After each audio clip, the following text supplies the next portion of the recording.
They arrested a quiet old man in a worn-out truck, laughed at his war stories, and threw him in a cell. 30 minutes later, the FBI walked in. And no one was laughing anymore. "License and registration," Officer Kevin Driscoll said flatly, resting one hand on his belt, the other on the frame of the old Chevy pickup's driver-side window. The driver, an older black man with deep lines in his face and tired eyes, moved slowly. "Yes, sir," he replied, voice gravelly, calm. His name was Harold E. Trammell, and everything about him said worn but steady. The military fatigue jacket with faded patches, the rough beard, the way he didn't flinch under pressure. From the passenger seat, Officer Corey Jensen kept a hand near his holster, shifting his weight like he expected trouble. "You know why we pulled you over?" he asked. "Busted taillight," Harold said, already pulling out his papers. "Been meaning to fix it. Got the part, just haven't had time." Driscoll took the documents and looked them over. Clean, no priors. But something about the man irritated him. The calmness, maybe. Or the way he looked straight ahead without a hint of fear. "You military?" Jensen asked, eyeing the jacket. Harold gave a slow nod. "Retired. Served long time ago. What branch?" Driscoll pressed. "Army. Special recon. Southeast Asia, mostly." Driscoll raised an eyebrow. "Special recon, huh? Sounds convenient." Harold glanced up, just for a second. It wasn't meant to sound like anything. Driscoll handed the documents to Jensen and gestured toward the truck. "Pop the glove box, sir." Harold paused. "Mind telling me what you're looking for?" "Routine check," Driscoll said. Harold sighed. "There's a pistol in there. Military issued. It's registered." Driscoll's tone hardened. "You didn't mention that when we asked." "You didn't ask." The next minute escalated quickly. Driscoll pulled open the door. "Out of the truck. Now!" Harold stepped out slowly, hands visible, no sudden movements. "It's legal. I've had that sidearm since 1973. It's not loaded." But neither officer cared. Jensen reached in and pulled out the weapon. "You have a permit for this?" "Yes. Back pocket." They yanked it out, read it over. Still, Driscoll motioned for cuffs. "This doesn't feel right," Harold said quietly. "You're not the one making calls today," Driscoll snapped. "Hands behind your back." Harold obeyed. The cuffs clicked. Not tight, but deliberate. Jensen stood watching him, maybe half curious, maybe just enjoying it. Driscoll gave a glance at the truck bed, muttered something under his breath. "You know," Harold said as they walked him toward the cruiser, "I worked a mission in 1985 that never made the news. Saved over a dozen civilians in Thailand. Never even got a letter." Driscoll chuckled. "Yeah? And I dated a supermodel once." "I don't lie," Harold said, not angry, just flat. "That's one thing I kept from the service." They drove him toward the Stoneview County Sheriff's Office. Harold didn't say much after that, just watched the road roll by like he'd seen it all before. And maybe he had. Back at the station, Jensen joked with dispatch about old G.I. Joe in his grandpa truck. Driscoll typed up the incident report. "Says he was in some recon unit. Probably just watched a few war movies and decided to live it out." They put Harold in the temporary holding cell, lights buzzing overhead. He sat quietly, staring at the floor. No anger, no fear. Just waiting. But right before Driscoll could finish the booking paperwork, a soft alert sounded from the terminal. Red. Not the usual flag for a suspended license or a local warrant. It was a priority ping from federal channels. Then another. Then a phone rang. But before Driscoll could pick up, headlights swept across the front glass of the station. 3 unmarked SUVs rolled in without a word. Officer Jensen leaned back in his chair, sipping from a half-empty coffee cup, watching Harold through the narrow glass window of the holding cell. "He hasn't moved an inch," he muttered. "Creepy, man. Like he's just waiting for something." Driscoll didn't look up from his computer. "Old guy's bluffing. Probably some burnout from the 80s trying to sound important." "I don't know," Jensen said, tapping his fingers. "Something about him's off. That quiet kind of off," Driscoll scoffed. "He's just a dusty old man with a fake war story, and a pistol he probably shouldn't have." We're the ones doing our jobs. Inside the holding cell, Harold sat still on the bench, hands resting on his knees. He looked calm. Too calm. Every so often, he'd glance at the wall clock, then back at the floor, like he was counting down something. Deputy Carla Mendez came in from the front desk. "You two still haven't run full ID on that guy?" Driscoll waved her off. "We're getting to it." She frowned. "You should have done that before throwing him in a cell." Jensen shrugged. "He said he was special recon, whatever that means. Claimed he's got clearance and a registered firearm. If he's telling the truth, we'll find out." They didn't know that the moment Harold's name hit their system, it triggered something else. Somewhere between a military archive and a federal security database, a red alert had been sent. Mendez returned to her desk but kept an ear on the conversation. "Think he's one of those tinfoil veterans?" Jensen asked, smirking. "Like the ones that say they trained dolphins to sniff out submarines?" "You'd be surprised what the military used to do," Mendez mumbled. Driscoll hit send on the incident report.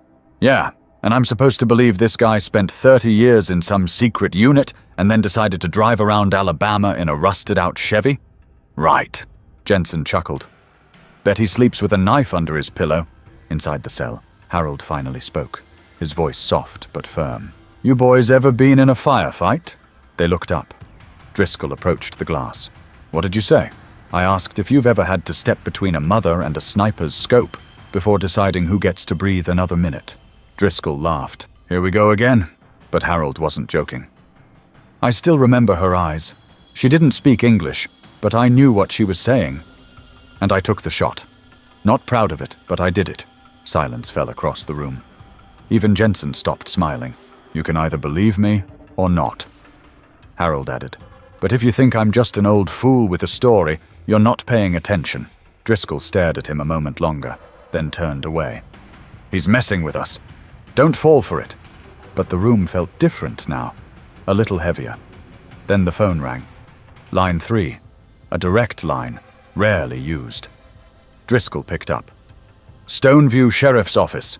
A voice on the other end didn't waste time. "You have Harold E. Trammell in custody?" Yeah. Who's asking?" "This is Agent Valdez with the Bureau. We're en route. Do not release him. Do not move him.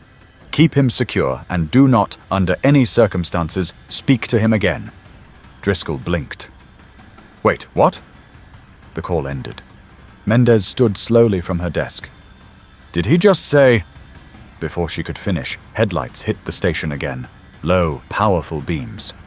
3 unmarked SUVs came to a smooth stop outside. Men in suits stepped out fast. No hesitation, no wasted movement. The front doors opened, and in walked 4 federal agents, flanked by 2 uniformed officers from the Bureau's Rapid Response Division. No words, just presence. The air changed. Driscoll stood frozen. Jensen swallowed hard. Mendez took a step back. The agent in front flashed his badge. "Where is Harold Trammell?" Driscoll stammered. Agent Valdez didn't blink. "We'll take it from here."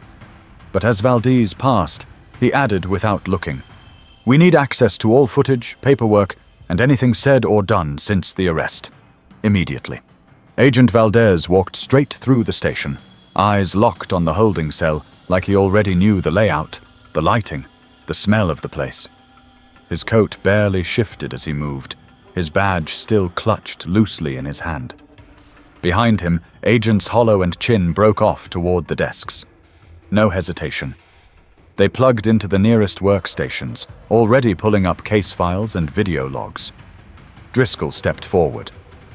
"Hey, hang on. What's going on here? You can't just walk in and—" Valdez cut him off without turning.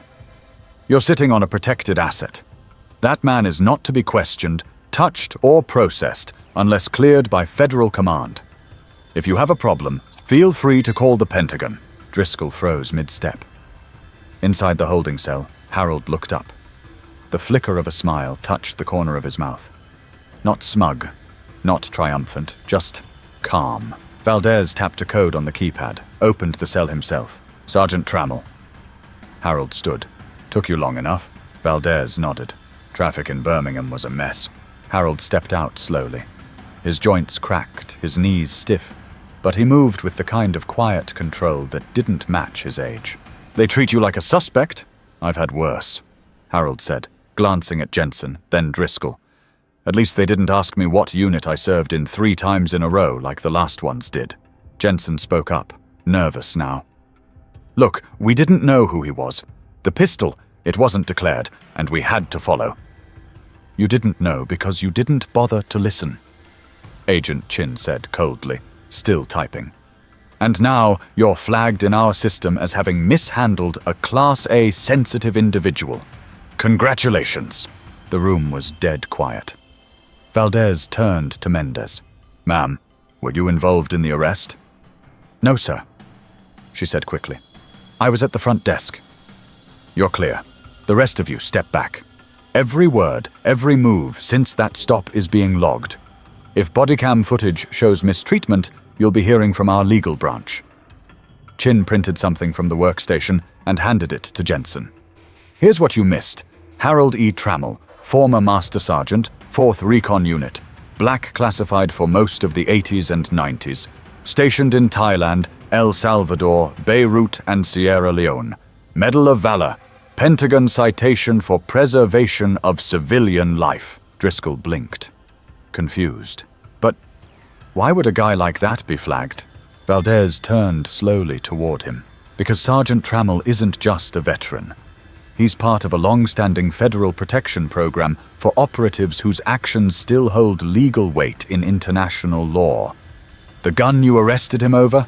It's tied to a mission that kept an entire embassy from burning to the ground in 1989. You know how many people would love to get their hands on him." "Wait," Jensen said, voice dropping. "You mean someone might be tracking him?" "Not might," Chin said. "Is." Driscoll stepped back like he'd touched something hot. "We had no idea." "No," Valdez replied. "You didn't. And that's the problem." In the background, one of the agents downloaded the dashcam and bodycam files onto a secure drive. Every second of the stop, every smirk, every insult. Harold stood watching quietly. He wasn't angry. He looked tired, like a man who'd carried too many secrets for too long and didn't expect thanks anymore. "Do you want to press charges?" Valdez asked him. Harold shook his head. "Not worth it, but I'd like my sidearm back." Agent Hollow handed it over in a sealed case. "Still warm from the scanner. You're cleared." Harold took it and turned to Driscoll. "You ever stop someone because they looked like they might be a problem, even when your gut said otherwise?" Driscoll didn't answer. "Maybe next time," Harold said quietly. "You ask before you assume." But before he could leave, Mendez approached with something in her hand, Harold's military dog tags, which had slipped under the desk. Harold held the tags in his palm, fingers brushing the worn edges. The metal was faded, the numbers barely legible anymore, but they still meant something. They were a piece of him no arrest could take. Mendez looked at him closely. "You really were part of 4th Recon." He nodded once. "They called us ghosts. We went where others wouldn't. Got out when we could." Driscoll stood to the side, arms crossed, trying not to show the weight hitting him all at once. Jensen just looked at the floor. Every wisecrack he'd made echoed back in his ears like a mistake he wished he hadn't voiced. Valdez motioned for the other agents to give them a minute. The station cleared out slightly, leaving a rare silence. Harold turned toward the desk and pulled a thin envelope from the inside of his jacket. It had yellowed edges, a military seal barely visible under tape. "This is my final mission record," he said. "Declassified last year. They mailed it to me like it was a library receipt." He placed it on the desk. "Thailand, 1985. We were on a recon extraction near the border. Intelligence had us targeting a rebel group holding hostages in a converted schoolhouse. 4 Americans, 2 aid workers, a photojournalist, and a 6-year-old boy." Driscoll frowned. "I never heard anything about that. You weren't supposed to." Harold replied. "We got them out. The price was 4 of my team. Best men I ever knew." He went quiet for a moment. The room felt like it shrunk. "I've lived a long time," he said. But every time I hear someone laugh like they know what war feels like, what it smells like, it makes me wish they could carry just one day of it in their pocket. Just one. Valdez leaned on the back wall, arms crossed. Most of the missions Harold ran didn't exist on paper. That's why we monitor his name. He's not a threat. He's a record of things this country doesn't want to remember. Mendez spoke softly. But why was he flagged so fast? Chin re-entered, holding a folder. 3 weeks ago, Trammell's name showed up on a leaked list from an old CIA archive. Someone's been tracing the names. Some of those people are already missing. Harold gave a half laugh. So you see why I don't exactly appreciate being dragged out of my truck like I'm trying to rob a gas station. Jensen rubbed the back of his neck. Look, man, I didn't know. No, you didn't, Harold said, looking him straight in the eye. But you should have treated me like a man, not like a problem. The tension wasn't just between them now. It spread across the walls, into the silence, into every half-smirk and careless assumption they'd thrown his way. Valdez stepped forward. We've been trying to pull guys like Harold out of the public eye before the wrong people catch up. But every time one of them gets flagged, it's a risk. Tonight, you added to that. Driscoll looked at Harold again, this time different. Not as a suspect, not even as a veteran, but as someone he had underestimated badly. I'll write a statement, Driscoll said. Full incident detail. Harold raised a brow. Write it for yourself, not for me. Valdez checked his watch. We need to move. Every minute he's on file here, he's a step closer to showing up in places he shouldn't. Harold slipped the dog tags back around his neck. They made no sound, like they'd learned silence, too. Mendez hesitated before asking, You still keep in touch with any of your team? Harold shook his head slowly. Out of the 11, I'm the last one breathing. But as they turned to leave, Valdez stopped at the door and said, There's something else. Harold was on standby for an operation that never launched. The Pentagon never confirmed why, but it's why we never lost track of him. Valdez's words hung in the air like static. No one in the room moved. Not Mendez, not Jensen, and certainly not Driscoll. It was as if they'd been pulled into something far bigger than themselves, and they knew it. What kind of operation? Mendez asked quietly. Valdez glanced at Harold. Let's just say it was supposed to happen on American soil. And if it had, you'd all be speaking about this man with a lot more care. Harold didn't flinch. I was tasked with coordination, not execution. But that file stayed locked up for almost 30 years. They didn't bury it because it was irrelevant. They buried it because it came too close to something they weren't ready to admit. Driscoll felt his mouth go dry. We were just doing our job. Valdez shot him a cold look. You weren't doing a job. You were making a judgment. There's a difference. Agent Chin reappeared with a flash drive. We've got all footage. Dashcam, body cam, station cams. It's already uploading to internal review. Jensen rubbed his face. Are we going to get investigated? That depends, Chin said plainly. On how honest your report is, and how well you remember every word you said since the moment you pulled him over. Driscoll tried to regain composure. We didn't touch him. No excessive force. Excessive force isn't the only metric, Valdez replied. There's tone, there's intent, and then there's ignorance. Some mistakes cost lives. Others cost careers. Harold stepped in now, voice calm but pointed. You think I care about lawsuits? I've had snipers in tree lines. You think this room shakes me? Jensen looked up, shame now replacing his earlier swagger. I care about something else, Harold said. Respect. Not the kind you ask for, the kind you give without needing to be told. Driscoll glanced at the sealed case on the table. Harold's pistol. Why do you even still carry that thing? Harold took a long breath. Because there are people who still look for the ones who stopped them. I'm not famous, but I'm remembered. Sometimes not by the right people. Mendez leaned forward. And if we hadn't pulled you over, you might have helped more than you hurt, Harold said. But the way it went down, it could have ended a lot worse. For all of us. Valdez checked his phone. We've got to move. Safe transport is inbound. He's going to a federal location for reprocessing and asset debrief. Harold turned toward the door, but not before he looked back at Driscoll and Jensen. I'm not here to make you feel small, he said. I just hope next time you take 2 seconds longer before deciding what kind of man's in front of you. Neither officer said anything. There wasn't much they could say. As Harold walked past them, Chin handed Valdez a folder. We flagged Jensen and Driscoll for internal review. Command will decide whether to forward it to their State Department. Driscoll's voice cracked. Wait, you're submitting us for discipline? Chin looked him over. You arrested a federally protected intelligence veteran, mocked his service, ignored protocol, and mishandled a firearm tied to classified history. What exactly did you think would happen? Jensen sat down, shoulders dropped. The kind of posture that only comes when reality sets in. Harold, halfway to the door, paused.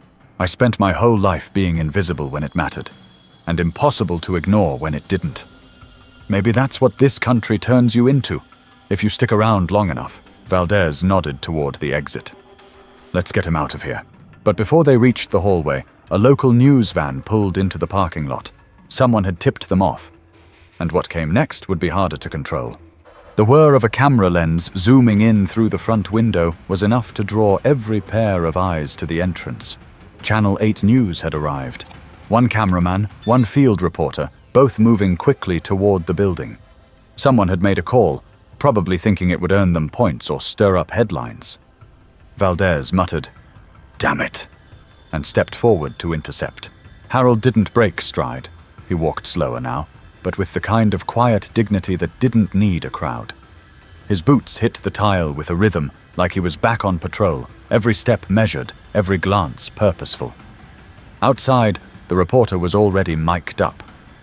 Sir, is it true you were wrongfully arrested here tonight? Valdez turned, voice calm but firm. This is a federal matter. No comment. Harold stopped at the doorway, hand resting lightly on the push bar. He turned his head just enough to speak without looking at the cameras. They thought I was someone I'm not, he said. Because I didn't dress like they did.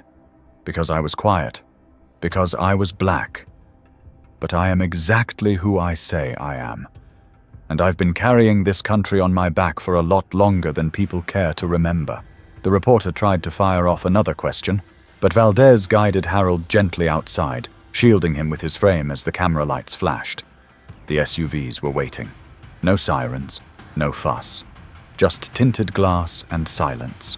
As Harold climbed into the vehicle, he caught Mendez's eye through the station window. She didn't wave, she didn't smile.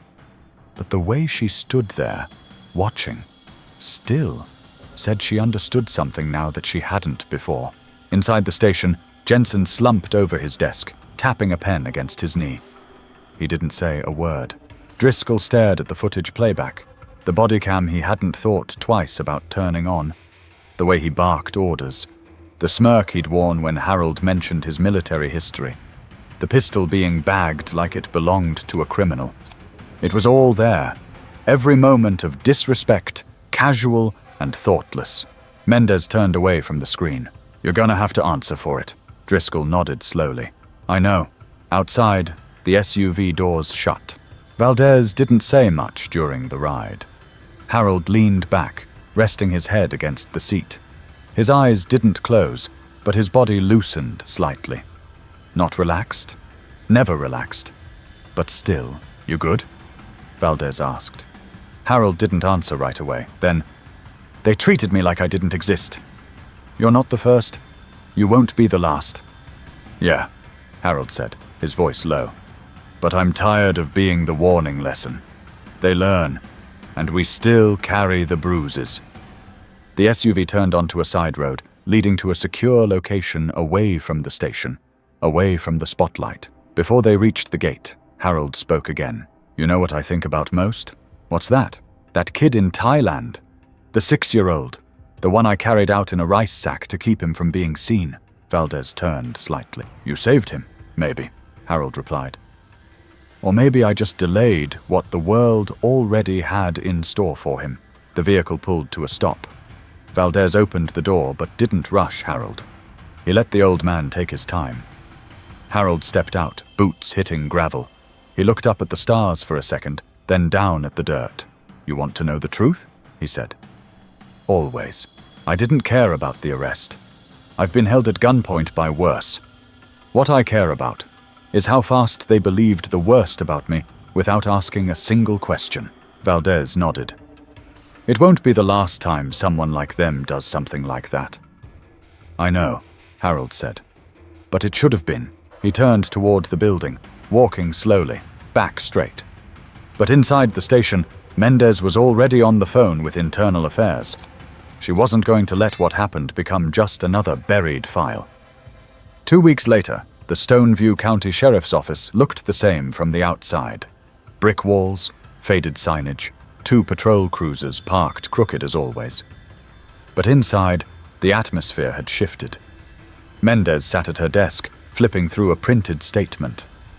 The Internal Affairs team had come and gone, but the ripple left behind hadn't settled. Everyone walked a little lighter now, a little quieter. The jokes weren't as loud. The smugness wasn't as thick. Driscoll hadn't said much since that night. He was under review. His badge hadn't been pulled yet, but it was hanging by a thread. Jensen was reassigned to desk duty, pending sensitivity training and a full procedural audit. Neither fought it. Harold Trammell's name was no longer just a file in a drawer. It was a reminder, passed between officers behind closed doors and whispered about in the break room. The vet who'd been more than he seemed, the man they thought they could process and forget. Outside the station, a young man in a grey hoodie stepped off a city bus and approached the front desk. He was clean-cut, early 20s, holding a letter in his hand. "I'm looking for Deputy Mendez," he said politely. She stepped out from her office. "That's me." He held up the letter. "I was told to give you this." She unfolded it carefully. The paper was lined, the handwriting sharp and precise, old-fashioned. It read, "Deputy Mendez, you didn't have to step in, but you did. That says more about you than the badge you wear. I don't need justice. I've already had my share of fights. But I do believe in accountability.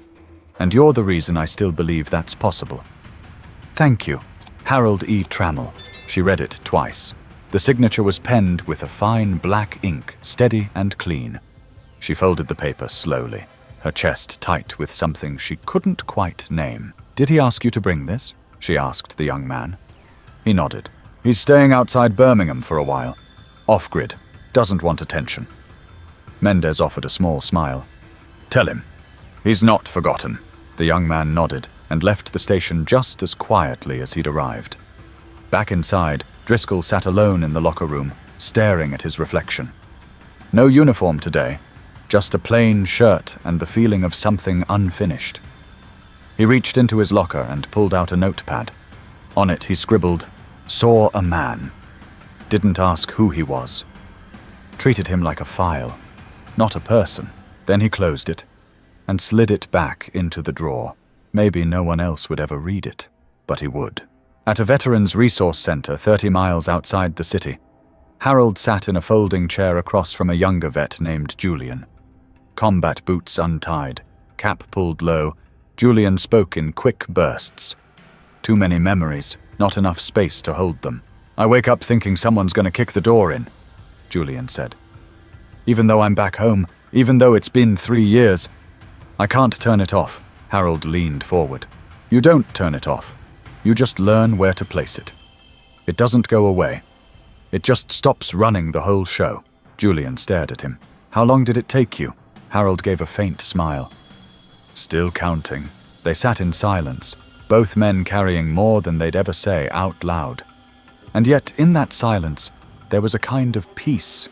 Not perfect, not whole, but real. Back in Stoneview, Mendez pinned Harold's letter on the inside of her locker door. No spotlight, no ceremony, just a reminder that sometimes the people we dismiss carry the heaviest stories. And sometimes one bad decision becomes a mirror we can't look away from. If this story meant something to you, subscribe for more human stories that remind us how easily we misjudge and how important it is to listen before we act.